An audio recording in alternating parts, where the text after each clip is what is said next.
왜 사람들이 종종 그런 말을 하잖아요. 너무 좋은 일이 생기면 괜히 불안하다고요. 혹시 무언가 대가가 따르지 않을까, 지금 이 행복이 오래가지 않을까 하는 막연한 불안이 뒤따른다고요. 하지만 때로는 그 행복감이 너무 커서 그런 불안함조차 아예 느끼지 못할 때가 있어요. 저도 그랬죠. 의심도 예감도 이상한 기운도 전혀 없었어요. 오히려 모든 게 순조롭게 흘러가고 있다고 믿었고, 주변 사람들 모두가 저를 부러워하고 칭찬하던 그 시기를 저는 아무 의심 없이 받아들이고 있었어요. 그런데 바로 그게 함정이었더라고요. 진짜 적은 눈앞에서 대놓고 적대감을 드러내는 사람이 아니었어요. 내 옆에 앉아 함께 웃고 나를 위하는 척하며 등을 두드리던 사람. 그 사람이 어느 날 제 등 뒤에서 조용히 칼을 빼들고 있었더라고요. 진짜 적은 내 옆에서 얼굴을 붉히는 상대가 아니라 내 등 뒤에서 날카로운 걸 감추고 악의를 품은 상대라는 걸 저는 아뜨거한 뒤에야, 그러니까 정말 뼈저리게 데인 다음에야 겨우 깨닫게 됐죠. 오늘 제가 들려드릴 이야기는 바로 그런 순간을 통해 모든 걸 다시 보게 된 어느 충격적인 날의 이야기입니다. 지금부터 시작해 볼게요. 어릴 적부터 저는 동물을 무지하게 좋아했어요. 길고양이를 몰래 챙겨주다 다친 적도 있었고, 비 오는 날에는 젖은 강아지를 데려왔다가 엄마한테 진탕 혼나기도 했어요. 동물에 대한 애정이란 건 단순히 귀엽고 예뻐서가 아니라 말 못하는 생명에 대한 책임감과 미안함 같은 감정에서 비롯된 거였던 것 같아요. 외동이라 그런가 뭔가 나보다 약한 존재를 챙겨주면서 뿌듯하기도 했어요. 그러다 대학 시절 유기동물을 돌보는 봉사활동을 하면서 비슷한 마음을 가진 선배를 만나게 됐고, 졸업 후 몇 년이 지난 뒤 그 선배와 함께 반려동물 용품 브랜드를 창업하게 됐어요. 저는 기획과 디자인 쪽을 맡았고, 선배는 운영과 마케팅 쪽을 주로 담당했죠. 둘 다 창업 경험이 전무했지만 그만큼 더 절실했고 더 많이 부딪히며 배웠던 것 같아요. 처음엔 강아지 사료나 간식, 배변 패드 같은 가장 기본적인 제품군부터 시작했어요. 제품을 기획하면서 제가 직접 키우던 반려견의 경험이 많은 도움이 됐어요.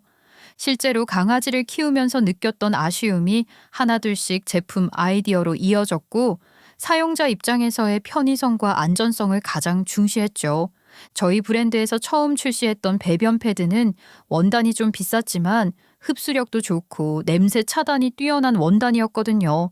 아무래도 값이 있다 보니 시장 반응이 처음부터 아주 좋진 않았지만 그걸 쓰는 보호자들한테만큼은 강한 신뢰를 얻었죠. 장윤아, 우리가 너무 정직하게만 만드는 거 아닐까? 다른 데는 원가 맞춰서 이것저것 섞는데 우리만 너무 빡빡하게 가는 것 같기도 하고, 우리가 너무 우직한 거 아닌가 싶기도 해. 근데 그게 우리 장점 아닌가? 조금 더 오래 걸려도 그 정직함이 결국엔 남을 거야, 언니. 그렇긴 한데 요즘 같은 시대에 이런 게 먹힐까 그런 생각이 들더라고. 그래도 우리 믿고 쓰는 사람들은 있잖아. 그 사람들 때문에라도 쉽게 타협하면 안 되는 것 같아. 누군가는 결국 꼭 알아줄 거야. 인정받는 날이 올 거라고 나는 믿어. 그 당시엔 정말 작고 보잘것없는 회사였지만 라면 한 그릇 앞에 두고 나눴던 그 대화가 지금까지 저희 브랜드의 방향성을 지켜준 기준이 됐던 것 같아요. 그렇게 저희의 진심을 타협 없이 밀어붙인 덕에 조금씩 입소문이 퍼졌고, SNS에서 반려동물 계정 운영하는 분들 사이에서 저희 제품이 조금씩 언급되기 시작했어요. 특히 유기동물 후원 캠페인을 연계한 이후로 단골층이 더 많이 생겼죠.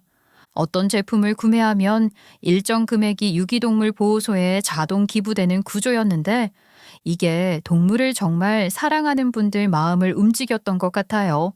감사하게도 제품 하나 팔릴 때마다 브랜드의 철학이 전달되는 느낌이 들었고, 작은 브랜드지만 나름의 신념을 가진 곳으로 인식되기 시작했던 거죠. 그리고 그 무렵 남편을 만나게 됐어요.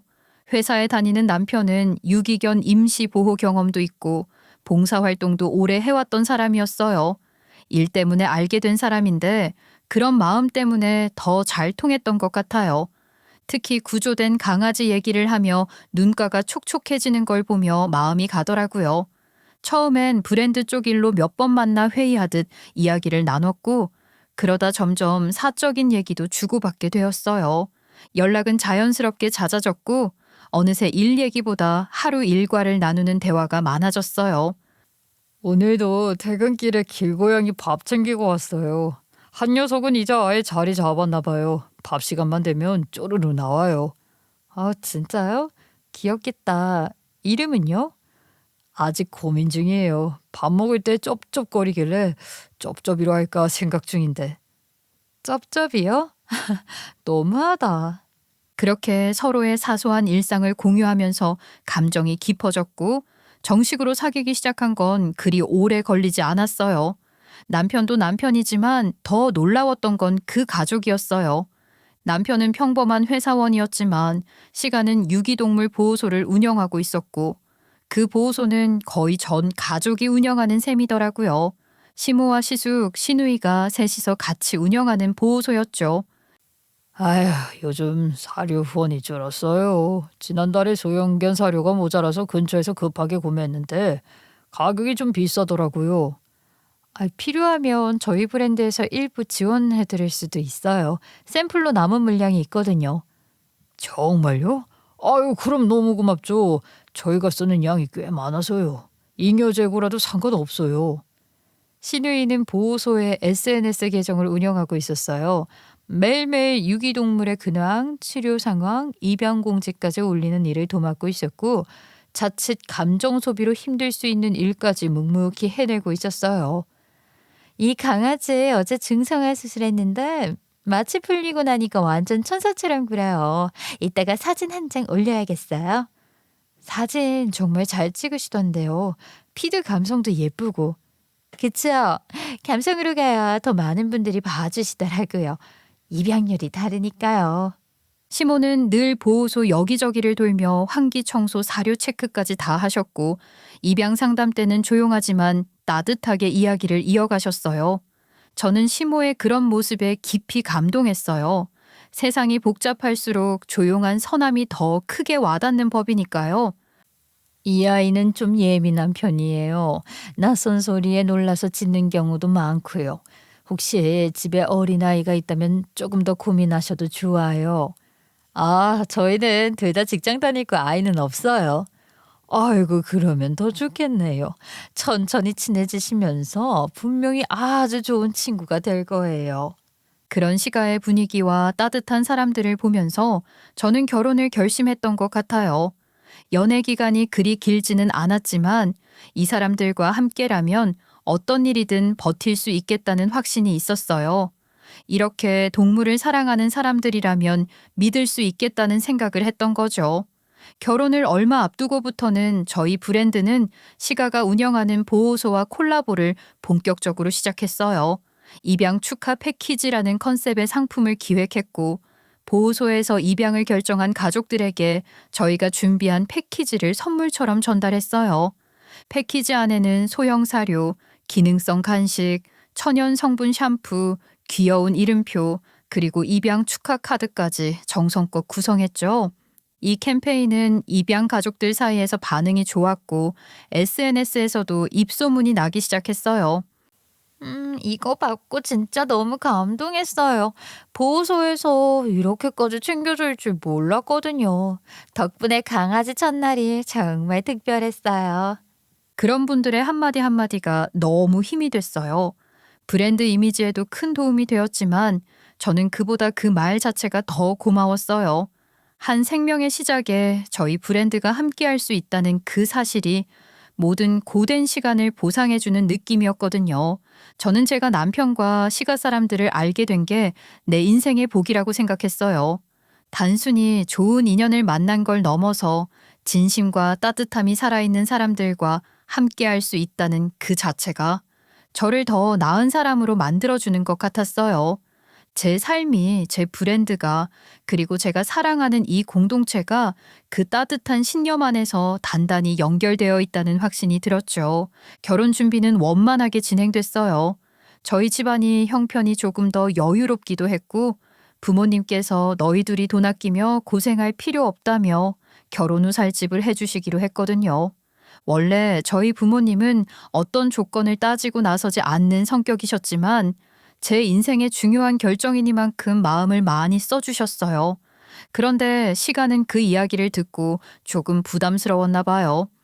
사돈께서 집까지 해주신다니 우리가 너무 죄송해서 어쩌지? 아니에요, 어머님.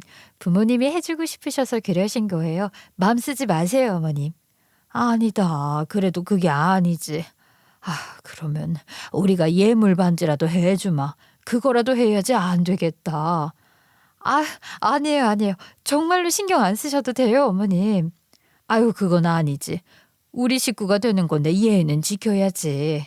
같이 가자. 그래, 옳게. 이런 건 그냥 받는 거야. 신우이도 덩달아 들떠서 바로 다음 날로 약속을 잡았고 그렇게 셋이서 함께 보석을 보러 가게 됐어요. 처음엔 좀 부담스럽더라고요. 반지라는 게 뭔가 상징적인 의미는 있겠지만 꼭 비싸고 화려할 필요는 없다고 생각했거든요. 그래서 쇼케이스 앞에서 조심스럽게 작고 단정한 디자인을 집어들었어요. 조그마한 다이아가 박힌 군더더기 없이 깔끔한 반지였어요. 저는 이게 마음에 들어요. 너무 과하지도 않고 데일리로 끼기도 편할 것 같고요. 에이, 이걸 누구 코에 갖다 붙이려고 그래.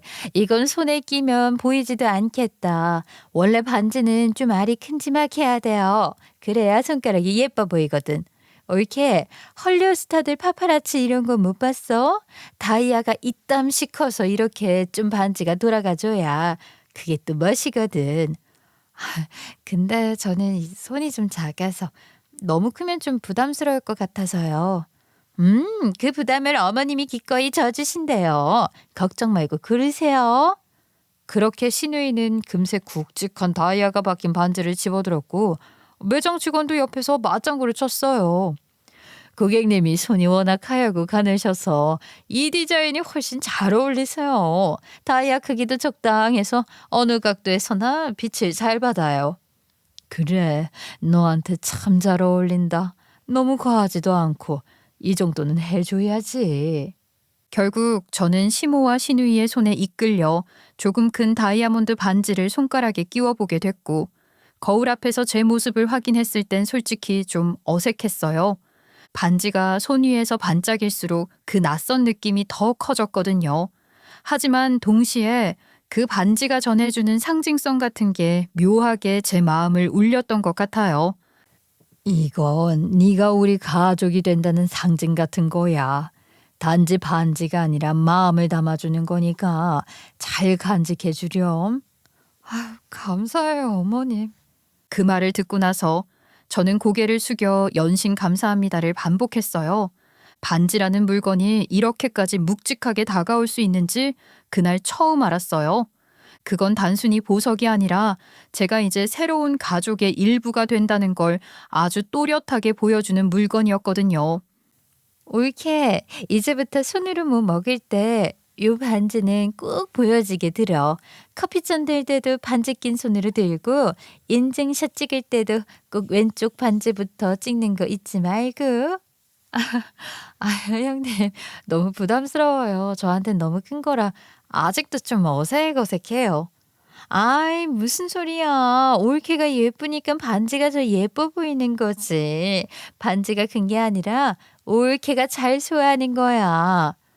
반지가 어색하다는 애가 그렇게 손가락에 끼고 계속 보고 있어. 어머님, 제가 그랬어요? 근데 귀엽길래 봐준 거야. 그날 이후로 저는 매일 아침 손가락에 반지를 끼울 때마다 어쩐지 마음이 흐뭇해지곤 했어요. 그 반지는 반짝이는 보석 그 자체보다 저를 받아준 이 따뜻한 가족의 존재를 다시금 떠올리게 해주는 것이기도 했거든요. 회사에서 일이 아무리 바빠도 손가락 위에서 은은하게 빛나는 반지를 보면 제가 어디에 속해 있는지, 어디로 돌아가야 하는지를 잊지 않게 됐어요. 그것만으로도 매일이 든든했어요. 시가라는 존재가 단지 남편의 가족이 아니라 이제는 저의 가족이기도 하다는 걸 조금씩 몸으로 실감하고 있었고요. 시누이와는 결혼을 앞두고 부쩍 더 친해졌어요. 서로 반려동물 얘기를 하다가 장난도 주고받고 보호소 계정 운영하는 이야기로 정보도 공유하면서 조금씩 친해졌고요.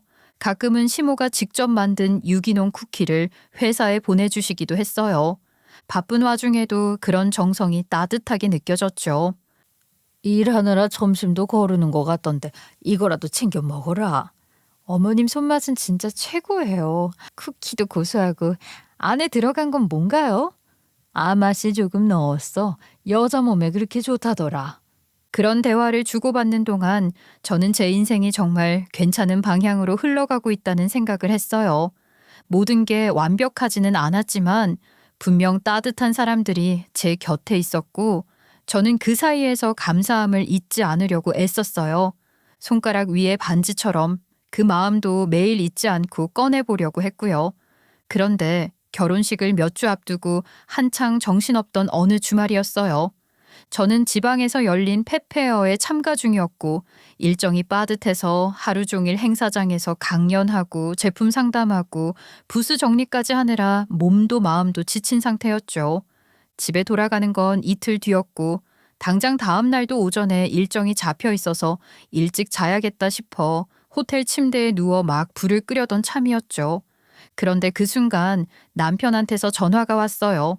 시계를 보니 밤 12시가 넘은 시각이었고 그 시간에 전화가 오는 경우는 드물어서 순간 가슴이 철렁 내려앉았어요.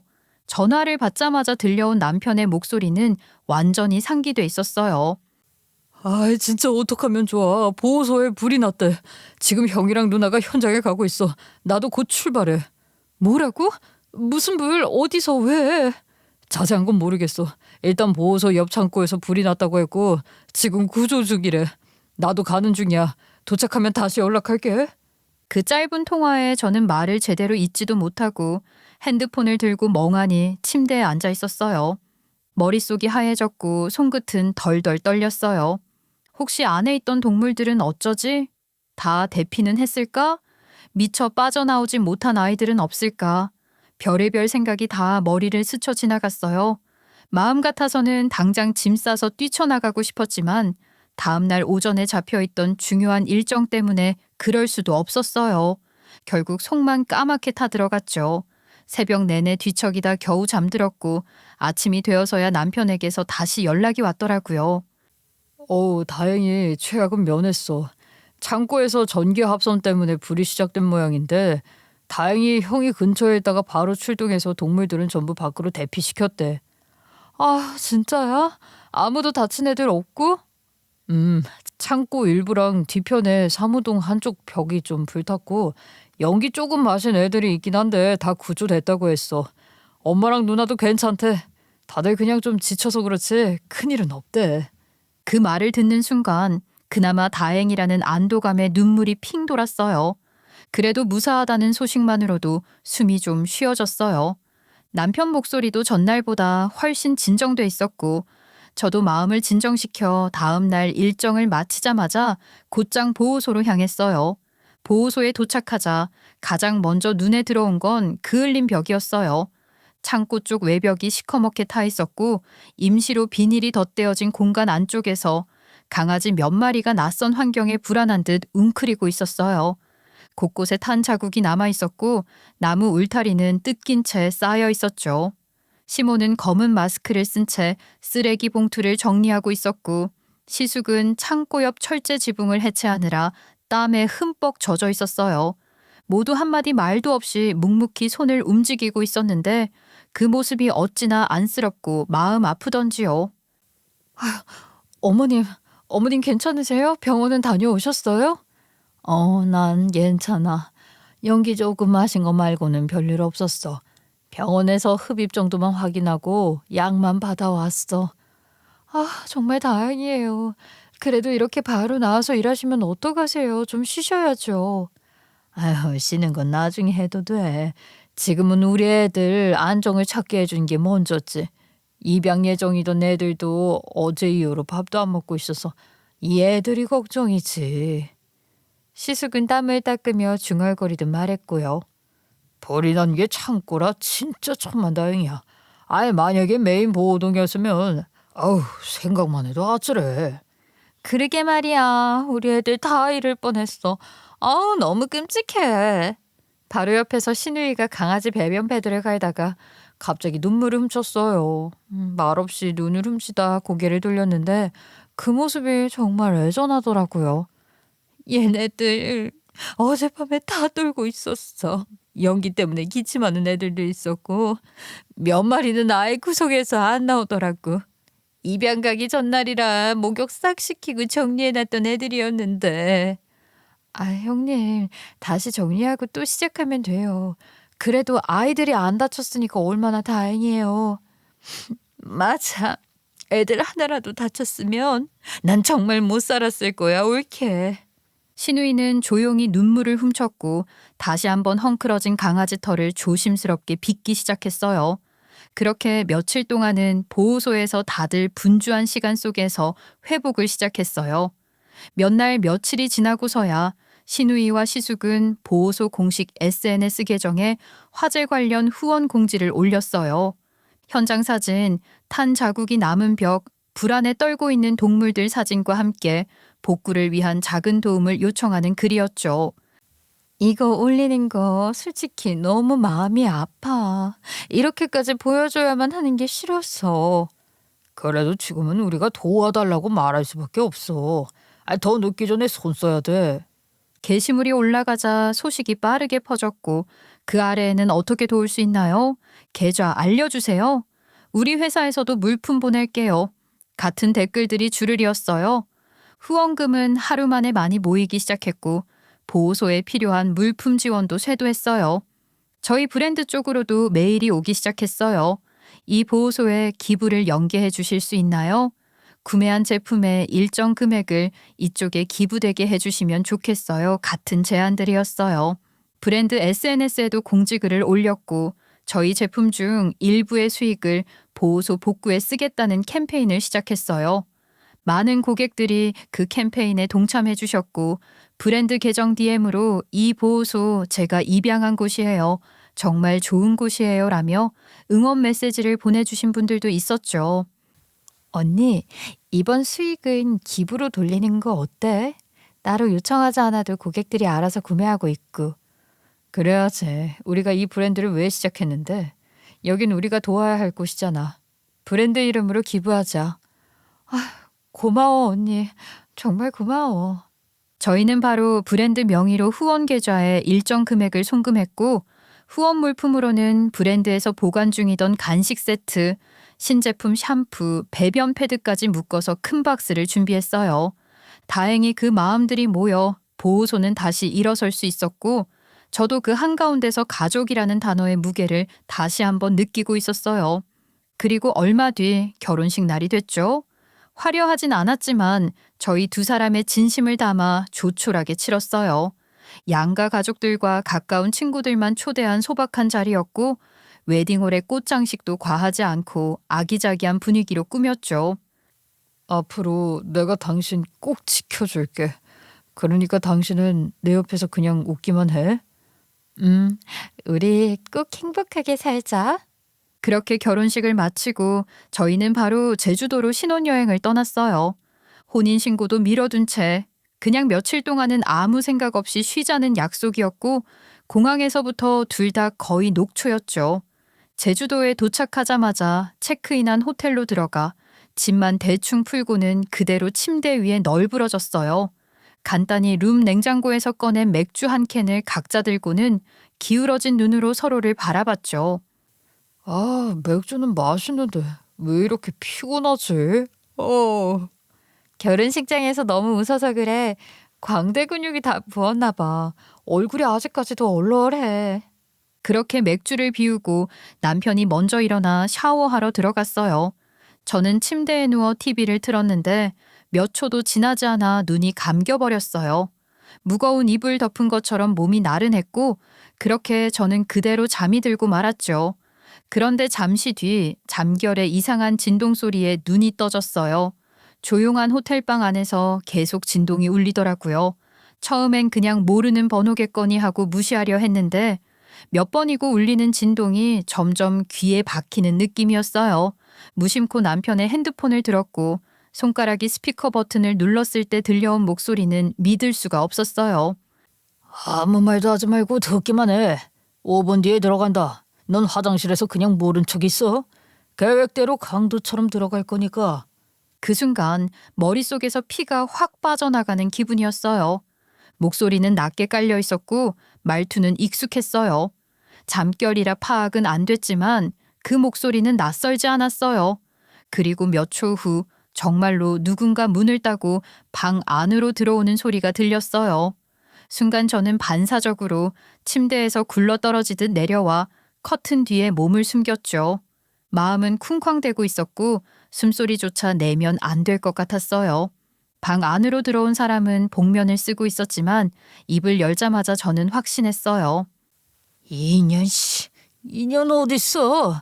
아씨, 반지만 챙기면 되는데 집도 해줬으면서 반지까지 끼고 있는 건 욕심이지. 어디 간 거야 인연? 그 목소리, 그 말투 절대 틀릴 수 없었어요. 아무리 복면으로 얼굴을 가렸어도 사람 말버릇은 숨길 수 없는 거였죠. 시숙이었어요. 틀림없는 시숙이었죠. 저는 커튼 뒤에서 숨죽인 채 손으로 입을 막고 있었어요. 지금 여기서 들키면 끝이다. 그 순간 머릿속을 번개처럼 스친 건 호텔이 2층이라는 사실이었어요. 창문 아래쪽엔 화단이 있었고 잔디와 낮은 철제 펜스가 보였어요. 시숙이 화장실 쪽으로 움직이는 기척이 들리자 저는 숨을 몰아쉬며 창문을 조심스레 열었어요. 야, 네 마누라 어디 갔어? 자고 있다며. 아, 나도 몰라. 아까까지 있었는데. 아씨, 밖에 나간 거 아니야? 이런 씨, 반지만 챙기고 나가면 되는데. 아우.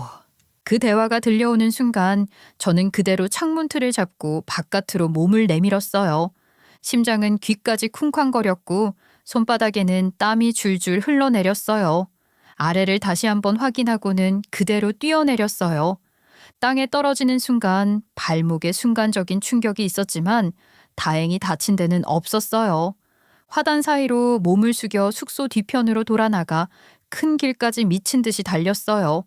그 와중에도 핸드폰을 꼭 쥐고 있었고 길가에서 택시를 잡아탔죠. 기사님, 공항이요. 제발 좀 빨리 가주세요. 급해요. 빨리요. 목소리는 떨렸고 숨이 가빴어요. 뒷좌석에서 계속 창밖을 확인하며 혹시라도 뒤쫓아오는 차가 있지는 않은지 정신없이 두리번거렸어요. 가방도 없고 지갑도 없고 심지어 신분증도 호텔에 놓고 나왔는데 다행히 휴대폰은 손에 들고 있었거든요. 요즘은 모바일 신분증으로도 국내선 탑승이 가능하다는 사실이 떠올랐어요. 티켓 값도 모바일로 내면 되고요. 휴대폰을 가져온 게 천만다행이었죠. 공항에 도착해서는 눈치 볼 틈도 없이 모바일 체크인을 하고 보안 검색대로 달려갔고 비행기 탑승구 앞 의자에 앉자마자 온몸에 힘이 풀렸어요. 그제야 숨을 고를 수 있었고 손을 내려다보니 아까 창틀을 붙잡고 넘을 때 벗겨졌던 반지가 아직 손가락에 끼워져 있었어요. 이 반지를 노린 거였다고. 집을 해줬으니 반지는 당연히 그들 것이라 여겼던 걸까. 처음부터 이 모든 게 계획된 거였다면 그날 밤 집으로 돌아온 저는 곧바로 경찰에 갈까 말까 고민했어요. 뭔가 해야 할 것 같긴 한데 막상 경찰서에 가서 뭐라고 설명해야 할지부터가 막막했거든요. 지금 상황만 보면 저한테 직접적인 피해가 발생한 건 아니었고 그렇다고 뚜렷한 증거가 있는 것도 아니라 상황이 애매했어요. 제 말을 듣고 누가 움직여줄지도 확신이 없었죠. 괜히 감정만 앞세워 헛수고만 하는 건 아닐까 싶기도 했고요.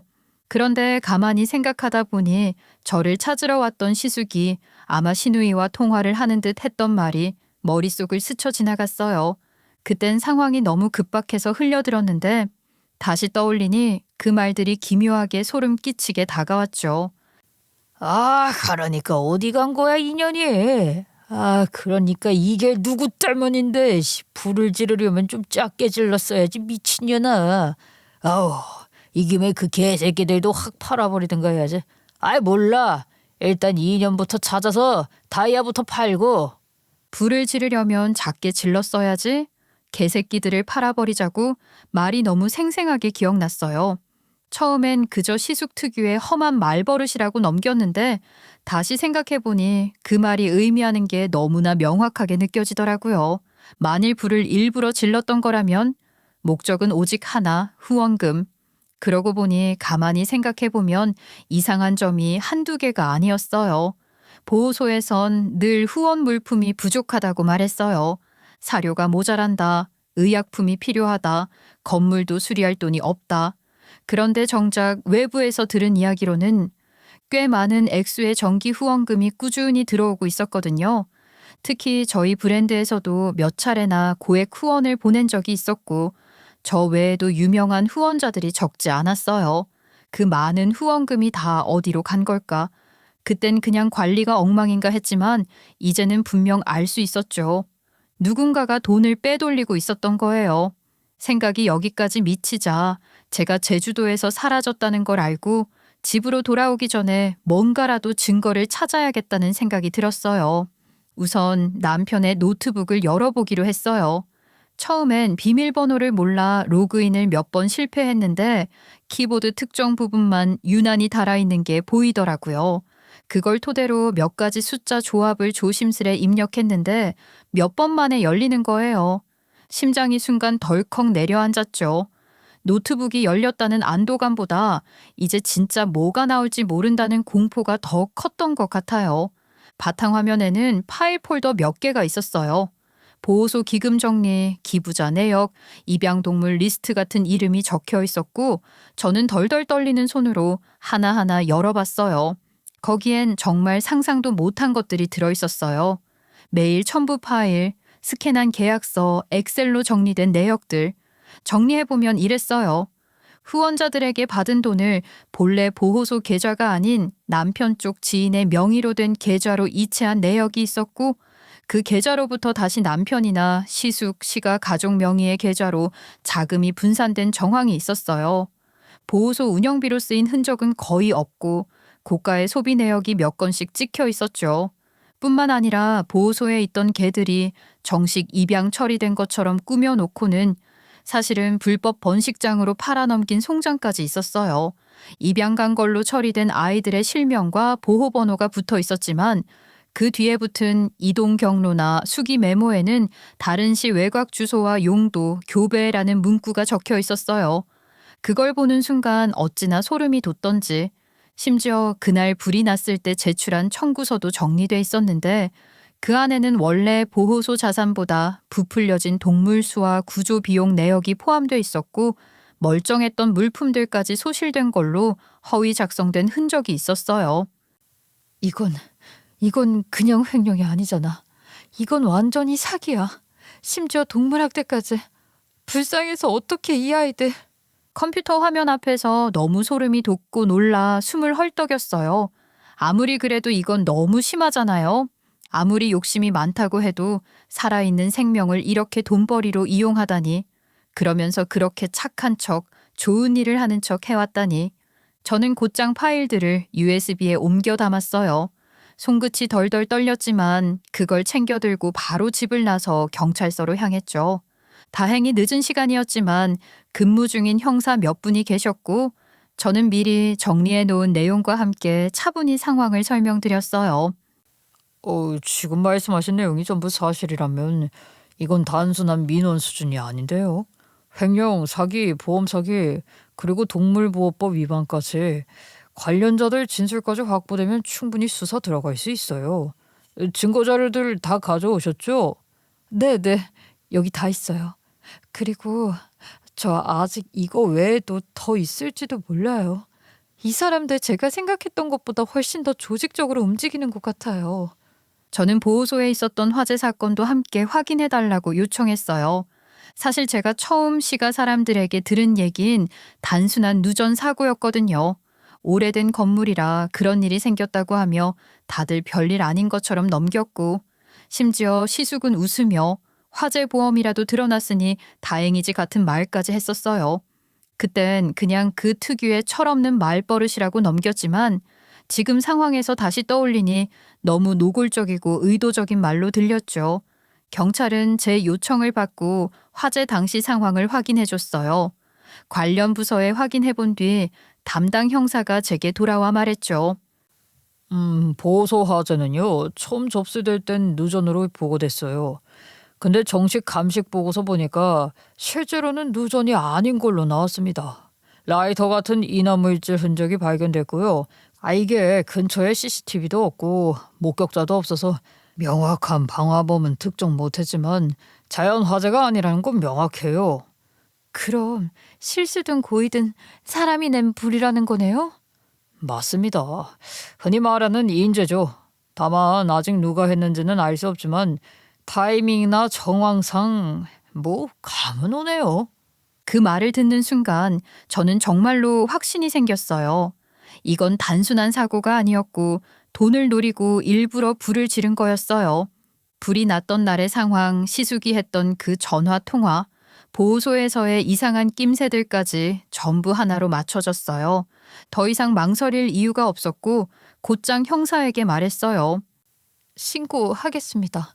지금까지 제가 모은 자료 전부 넘길게요. 관련된 사람들 전부 수사해 주셔야 해요. 그 순간부터 경찰의 수사가 시작됐어요. 제가 넘긴 자료들은 이미 꼼꼼하게 정리해 두었던 터라 수사팀에서도 바로 움직일 수 있었던 것 같았어요.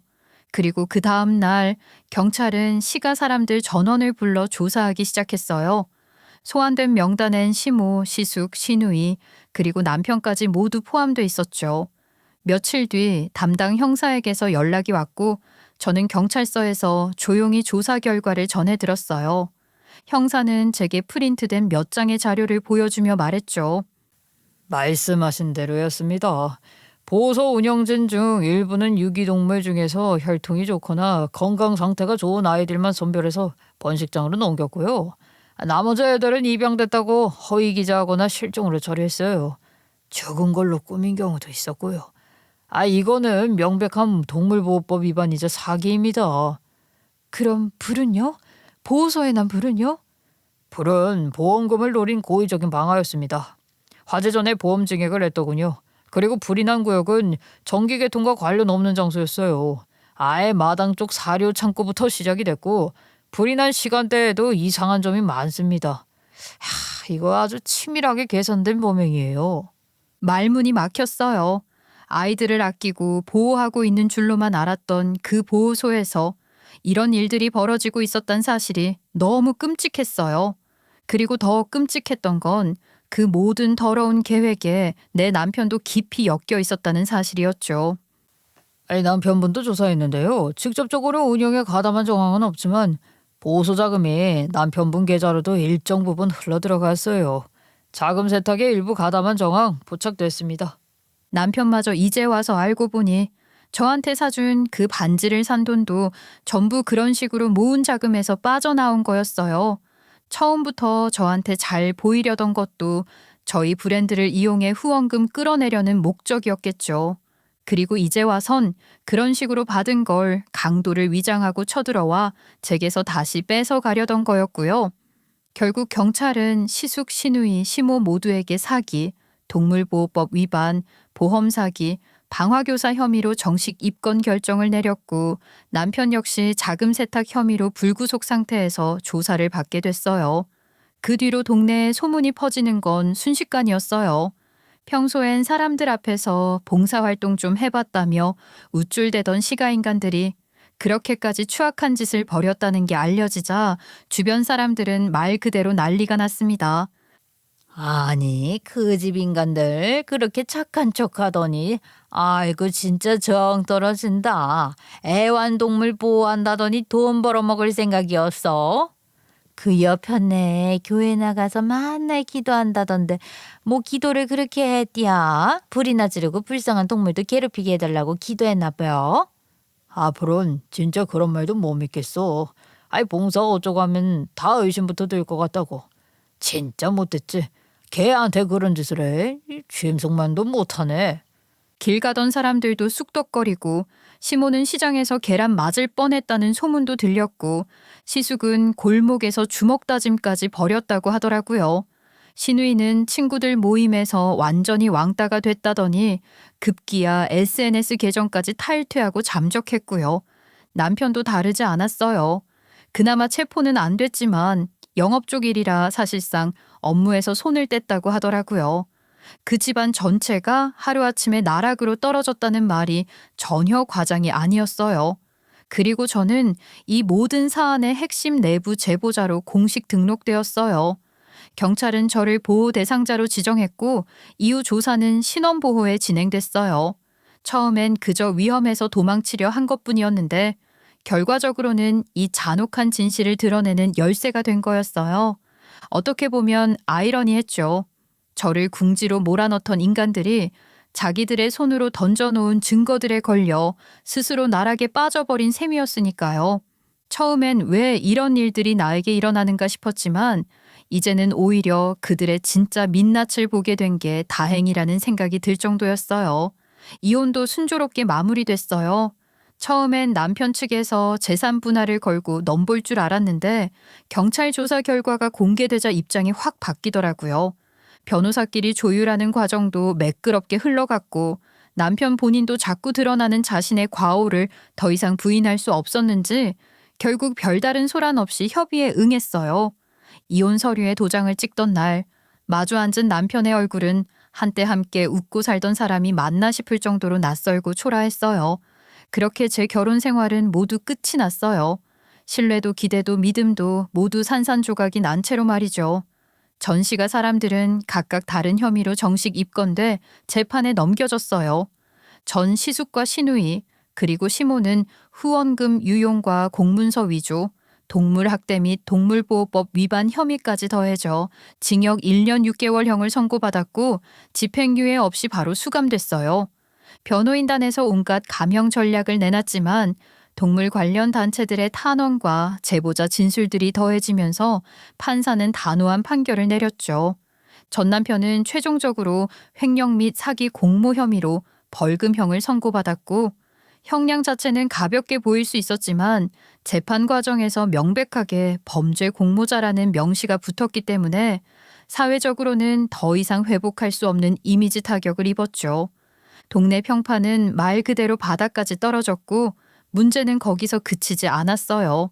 이번 사건이 지역 커뮤니티에 실시간으로 퍼졌고 블로그나 카페 등을 오가며 사람들 입에 오르내리기 시작했거든요.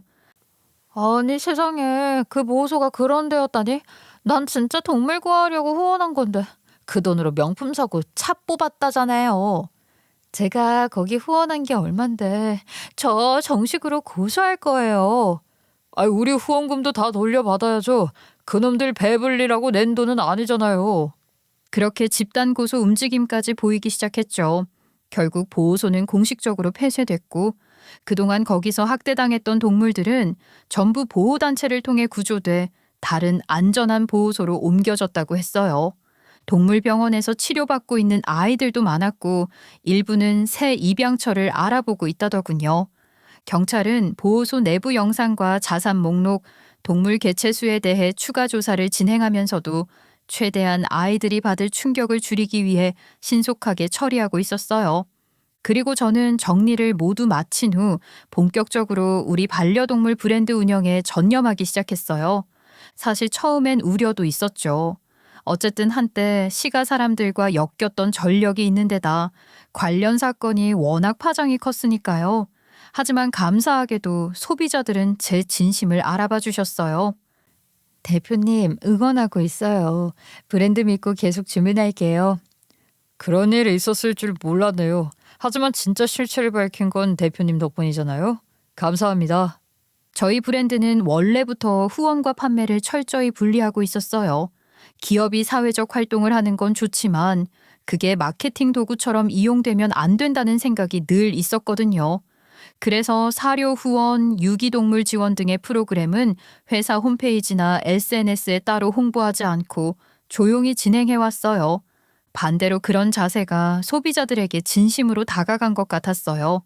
그 일을 겪은 후엔 그 진심이란 게 얼마나 중요한지를 더 실감하게 됐고 하나하나 더 신경을 쓰게 됐어요. 제품 하나하나에도 철학을 담았죠. 우리가 만든 간식이나 사료는 원재료 수급부터 조리 방식까지 전부 투명하게 공개했고 패키지 뒷면엔 제품마다 어떤 보호소와 연계돼 만들어졌는지도 적어두었죠. 단순히 팔아먹으면 장땡인 장사가 아니라 동물과 사람이 함께 건강해지는 철학이 담긴 브랜드를 만들고 싶었어요.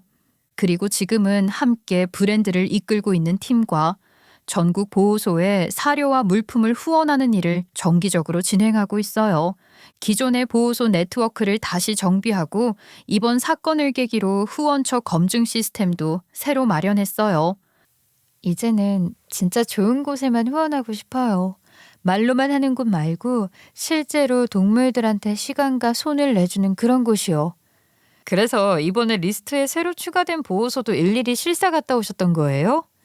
네, 제가 직접 보고 직원들 만나보고 실제 생활 환경도 살펴봤어요. 그 정도는 해야죠. 괜히 또 아무데나 보내고 싶진 않아서요. 기획팀, 생산팀, 배송팀까지 전 직원이 동물 관련 교육을 정기적으로 받고 있고 내부 회의에선 늘 사람보다 먼저 동물 입장에서 생각해보자는 말을 기본 원칙으로 두고 있어요. 새로 출시한 유산균 간식은 반려견 장 건강 개선에 좋다는 피드백이 이어졌고 알러지 케어 라인도 제품 만족도가 높아서 리뷰 수가 급격히 늘고 있어요. 대표님, 요즘엔 후기 보면 믿고 먹인다는 말이 제일 많아요. 브랜드 이미지가 진짜 많이 회복됐어요. 좋은 건 그만큼 책임도 따른다는 거예요. 저희가 한번 실망 주면 다시 회복 못해요. 그러니까 앞으로도 더 깐깐하게 가요. 그렇게 매일 새벽이면 조리실로 출근해 직원들과 하루 일정을 점검하고 낮에는 기획회의에 참여해 신제품을 논의하고 오후에는 고객 피드백을 취합해 서비스 개선 회의를 진행해요. 하루 24시간이 부족하지만 지금처럼 제 손으로 하나하나 다시 쌓아 올리는 이 시간이 그 무엇보다 소중해요. 어쩌면 이 모든 일은 제게 주어진 일종의 숙제였던 것 같아요. 겉으로 보기엔 망가진 결혼, 배신, 상처투성이었지만 그 끝에 가서야 진짜 저다운 인생을 시작하게 됐으니까요. 그리고 무엇보다 다짐했어요. 다시는 어떤 형태로든 동물들이 이용당하고 희생당하는 일이 없도록 제가 할 수 있는 선에서 책임지고 끝까지 막아보겠다고요. 그리고 저는 그 책임을 결코 끝까지 멈추지 않을 겁니다. 처음엔 그저 무서워 도망치듯 빠져나온 거였어요. 그 자리에 더 있다가는 제 정신도 몸도 버틸 수 없을 것 같았으니까요. 하지만 아이러니하게도 그 도망침이 결국 엄청난 진실의 시작이 될 줄은 저도 몰랐어요. 당시에는 그저 벗어나고 싶었을 뿐이었고 제가 뭔가를 밝히거나 누구를 고발하게 될 거라고는 상상도 못했죠. 그런데 시간이 흐르고 하나둘씩 드러나는 사실들 속에서 저는 너무도 선명하게 깨달았어요. 제 삶을 망치려 했던 사람들이 결국 자신들이 만든 거짓과 악행에 스스로 무너지는 모습을 지켜보며 저는 많은 걸 느꼈습니다. 정의란 건 생각보다 멀리 있는 게 아니더라고요. 누군가 끝까지 지켜보고 있고 포기하지 않는 마음이 있다면 진실은 반드시 드러나게 되어 있어요. 그리고 그 진실이 마침내 드러나고 정의가 바로 세워졌을 때야말로 진짜 평화가 찾아오는 거겠죠. 이 이야기가 누군가의 침묵을 깨우고 또 다른 피해를 막을 수 있는 작은 불씨가 되길 바라는 마음으로 이렇게 용기 내어 사연을 전하게 되었어요. 어쩌면 이걸 듣고 계신 누군가는 지금 이 순간에도 불합리한 상황 속에서 혼자 조용히 참고 있을지 몰라요. 하지만 단 한 사람의 외침이 큰 물결이 되기도 하니까요. 부디 용기를 내어주시길 바라는 마음으로 부디 오늘 제 이야기가 그런 계기 중 하나가 되었기를 바랍니다. 그럼 긴 이야기 끝까지 함께 해주셔서 진심으로 감사드립니다.